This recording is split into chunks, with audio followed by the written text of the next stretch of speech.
This week at Interior. It's the largest land donation in Interior's history. Secretary Holland this week announced more than 9,600 acres of the Cañón Ciruela property from the Trust for Public Land will be added to the Sabinosa Wilderness in New Mexico, nearly doubling its size and creating countless new recreational and economic opportunities. The expansion reflects Interior's commitment to the America the Beautiful initiative, a locally led and voluntary nationwide effort to conserve, connect, and restore 30% of lands, waters, and wildlife by 2030. Interior this week announced advancement on 2 solar energy projects, final approval for the Southern Bighorn Solar Project and initial construction of the Arrow Canyon Solar Project. Both are situated on Moapa Banda Paiutes lands in Nevada, and together they'll support more than 800 jobs and generate enough electricity to power nearly 200,000 homes. They underscore Interior's commitment to clean energy projects that will help communities across the country be part of the climate solution while creating good-paying jobs. The Fish and Wildlife Service this week is making important critical habitat proposals for the northern spotted owl.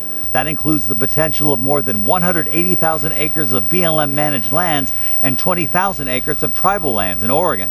The northern spotted owl was recently found to warrant uplisting from threatened to endangered under the Endangered Species Act. Map specialists at the U.S. Geological Survey are helping NASA's exploration of a distant moon that could actually harbor life. We're talking about Europa, a tiny ice-covered world orbiting Jupiter almost 400 million miles from Earth. But under that ice lies a massive ocean. USGS is reprocessing all of the available images of Europa's surface, turning them into perfectly aligned, full-resolution images. That comes just in time for NASA's planned Europa Clipper mission in 2024. An all-women's Conservation Corps crew is working in Grand Teton and Yellowstone National Parks this summer through the Montana Conservation Corps. The 6-woman crew is focusing on fuels management projects right now, and in mid-August will be eligible for emergency firefighter status under the National Park Service. This project was made possible in part by a grant from the National Park Foundation and REI Co-op. Interior is celebrating Latino Conservation Week, July 17th through the 25th. It's a time for Latino communities across the country to come together and show their passion for our natural, cultural, and recreational resources.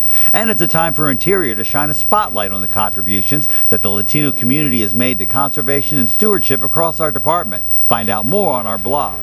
And our social media picture of the week, this American crocodile opening up and saying ah at Everglades National Park in Florida. That's right, we said crocodile, not alligator.